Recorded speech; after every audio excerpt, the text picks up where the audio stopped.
Саламатсыздар ма, құрметті оқушылар. Бүгін біз 7-ші сынып 81-ші есепті шығарамыз. Бұл жерде өрнекті ықшамдаңдар деді. Яғни ортақ көбейтіш жақшаның сыртына келіп, формулаға келетін формулаға келтіріп, барынша қысқартуды орындаймыз. Енді осының астына орындай берейін. Себебі мына жаққа жазсам көрінбей қалып, әрбіршіп қалуы мүмкін. Берілген осындай, мынаның барлығынан 3-те жақсының сыртына шығарсақ болады. Яғни 3 жақсының сыртына шығарсақ, мұнда а квадрат қалады, мұнда аб қалады, мұнда б квадрат қалады. Бөлінген мына екеуінен 4-те жақшаның сыртына шығарсақ, а плюс б қалады. Көбейту, енді мына екеуінен 2-ні шығарсақ, онда а квадрат минус б квадрат қалады. Бөлінген мына екеуінен 9-ды шығарсақ, ол а куб минус б куб болады. Енді не істейміз? Енді мынаны сол күйінше жазамыз, басқа ештеңе істеуге болмайды бұның. Мынаны да сол күйінше жазамыз, өйткені бұнан басқа ештеңе істеуге болмайды. Ал енді мына жерде 2-ні жазып, мына а квадрат минус б квадрат дегенде формула бойынша 2-ге шіктірсек болады. Яғни бізде формулада а квадрат минус б квадрат, ол бізде қысқаша көбейту формуласында а плюс б, а минус б деген міне осындай формула бар тұғын. Демек а квадрат минус б квадратты мынандай екі жақша түрінде жазуға болады. Сонда мына жерге а плюс б, а минус б деп жазуға болады. Бөлінген 9 сол күйінше қалдырамыз.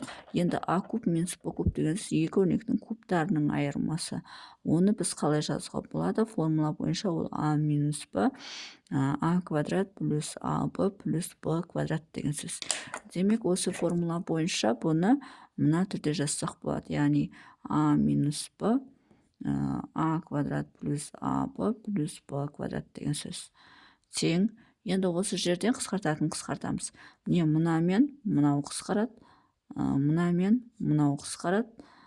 Так, 2-мен 2 бөлсек 1 қалады, мына жерде 2 қалады. 3-ге бөлсек 1 қалады, мына жерде 3 қалады. Сонда бөлшектің алымында бізде мынау барлық кетті, тек қана а минус б қалды. Демек, а минус б-ны қалдырамыз. Бөлшектің бөлімінде 2 және 3 қалды, екеуін көбейтсек 6 болады. Мынау қысқарып кетті. Сонда мұнда да а минус б қалған екен ғой. Олай болатын болса, мынау қысқарады. 1 бөлінген 6. Демек, бірінші есептің жауабы 1 бөлінген 6 болады екен. Бұл бізде бірінші есептің шығарылуы. Енді екінші есепті шығарамыз. Мұнда шығарайық.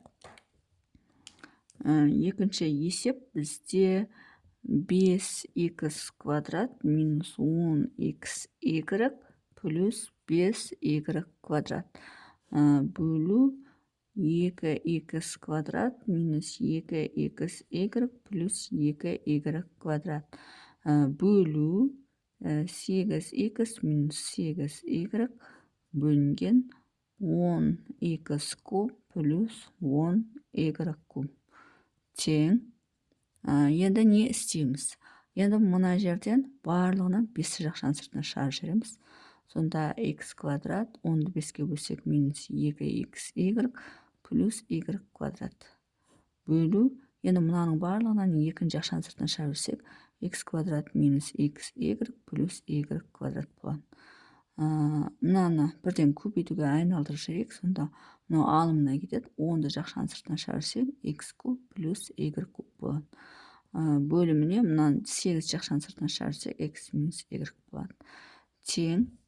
Енді осы жерде коэффициенттерді қысқартып жіберейік. Бірден бар ма қысқаратын коэффициенттер? 2-ні 2-ге бөлсек 1 қалады, 10-ды 2-ге бөлсек мұнда 5 қалады. Болды. Коэффициенттен сол ғана қысқарады екен. Енді қайтадан жазамыз. Мұнда 5 қалады. Мынау бізде екі өрнектің айырмасының квадраты, яғни x минус y-тің квадратына келеді. Ол бізде x квадрат минус 2xy плюс y квадрат деген сөз. Демек, мынаның орнына біз x минус, яғни мынаның орнына x минус y-тің квадрат деп жазсақ болады. Ал мынау сол күйінше жазылады. x квадрат минус xy плюс y квадрат. Көбейту 5. Енді мына x куб плюс y кубты біз тағы да формула бойынша жазсақ болады. Ол бізде нені береді? Көріне ме мына жерге жазайын. X куб плюс y куб. Ол бізде x плюс y, x квадрат минус xy плюс y квадрат. Міне осы формуланы береді. Демек, орнына осын жазсақ болады. Яғни x плюс y x квадрат минус xy плюс y квадрат бөлу 8x минус y тең. Енді қысқартамыз. Міне мынамен мынаның квадраты кетеді. Мынамен мынау қысқарады. Болды ғой деймін. Енді бөлшектің алымында 2 5 бар, демек 2 бөліп 25 деп жазамыз. Мына жерде x минус y-тің өзі қалады. Мына жақта x плюс y қалады. Бөлшектің бөлімінде тек қана 8 деген коэффициент қалады. Болды. Енді бұны 25 бөлінген 8 көбейту. Енді мынаны алымына жаза салайық. Алымына жаза салайық. Екеуін x квадрат минус y квадрат деп жазсақ болады. Сонда бізде екінші есептің жауабы 25x квадрат минус y квадрат жақша ашылған бөлінген 8 болады екен. Бұл бізде екінші есептің шығарылуы.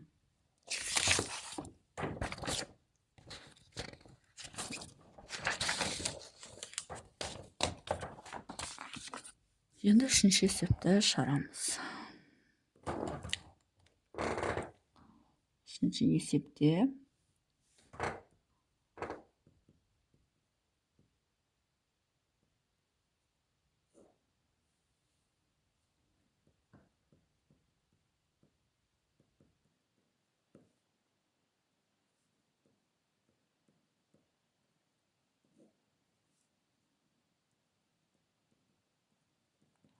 екінші есептің берілгені осылай. Енді біз не істеуге болады? А квадрат минус 5а-ны а квадрат минус 5а-ны 2а плюс 3а минус 3а деп шектесек. Мына екеуін қоссақ минус 5а-ны береді. Плюс 6 деп. Мына жерде а квадрат плюс енді 7-ні 2-ге шектесек 3а қосу 4а деп алсақ. Бәрібір 7-ны береді, плюс 12. Неге олай істеп жатырмын? Еш ақшаға шектеуім қажет. Мына жерден а-ны жақшаның сыртына шығарып жіберсек, а плюс 3 болады. Мына жерде а минус 2-нің квадратына келеді. Мынаны ашатын болсақ, осы а квадрат минус 4а плюс 4 шығады.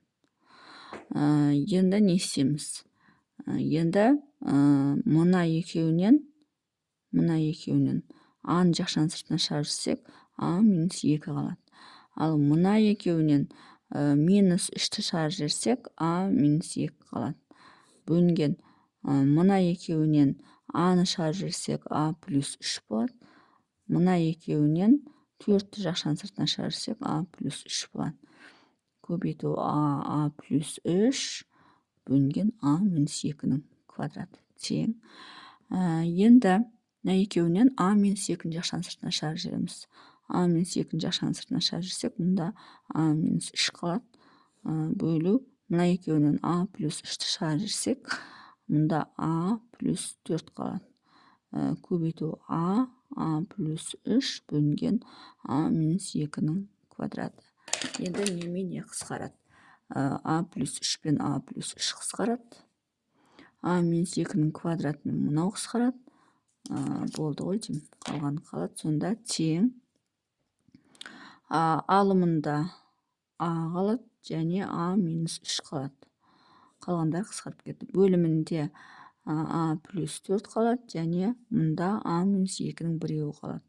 Сонда бізде үшінші есептің жауабында міне осындай бөлшек шығады екен.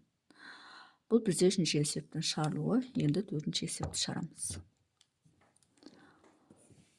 Төртінші есепті шығарамыз. X квадрат плюс 2x минус 3.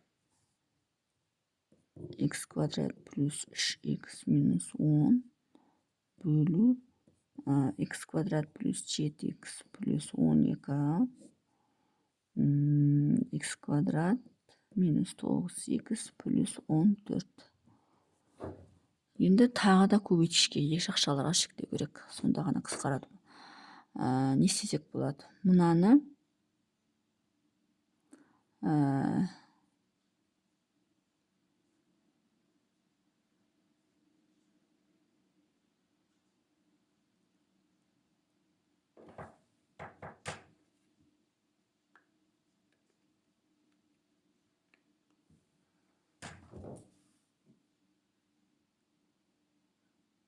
қалай жіктеуге болады?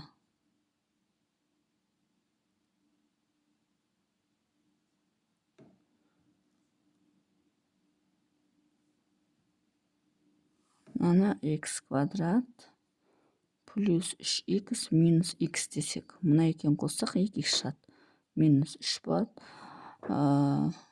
X квадрат плюс 10. 10 мен 5 болу үшін плюс 5x минус 2x десек. Екеуін алсақ 3 болады. Минус 10 болады. Көбейтуге айналдырып жіберейік те, бөлшектің бөлімін алына жіберейік. X квадрат минус 9x x квадрат минус 7x минус 2x десек, мына екеуінің қосындысы 9x береді. Мына екеуінің қосындысы 3x береді. Плюс 14 бөлінген. Енді мына жерде x квадрат плюс 7x-ті 3x плюс 4x десек, міне осылай жіктесек, осылай келтіріп алсақ, сосын мына екеуіне x жақшаның сыртына шығарып жіберсек. X жақшаның сыртына шығарып жіберсек, x плюс 3 қалады. Мына екеуінен. Енді мына екеуінен минусты жақшаның сыртына шығарсақ, x плюс 3 болады. Бөлінген. Мына екеуінен x жақшаның сыртына шығарып жіберсек, x плюс 5 болады.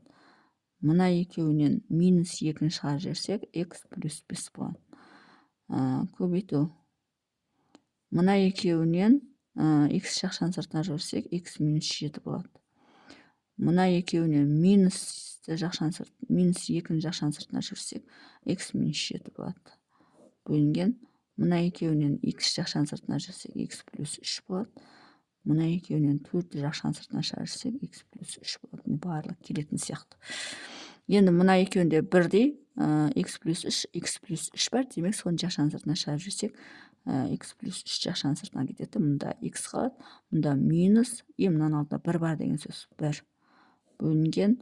Мына екеуінен x плюс 5 жақшаның сыртына шығарып жібереміз. Мына жерден x қалады, мына жақта минус 2 қалады. Көбейту. Енді мына екеуіне x минус 7 жақшаның сыртына шығарып жіберсек, мұнда x қалады, мұнда минус 2 қалады. Бөлінген. Мына екеуінен x плюс 3-ті жақшаның сыртына шығарып жіберсек, мұнда мына жерден x қалады, мына жерден плюс 4 қалады. Болды. Енді қысқартамыз. x минус 2 мен x минус 2 қысқарады. x плюс 3 пен x плюс 3 қысқарады. Қалғандары қысқармайды, сол күйінше қалады. Бөлшектің алымында x минус 1 және x минус 7 қалады. Бөлшектің бөлімінде x плюс 5 және x плюс 4 қалады.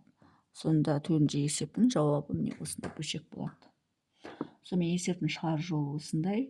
Егер есептің шығару жолы түсінікті болса, лайк басып, комментарий жазып, каналыма тіркеліп кетсеңіздер болады.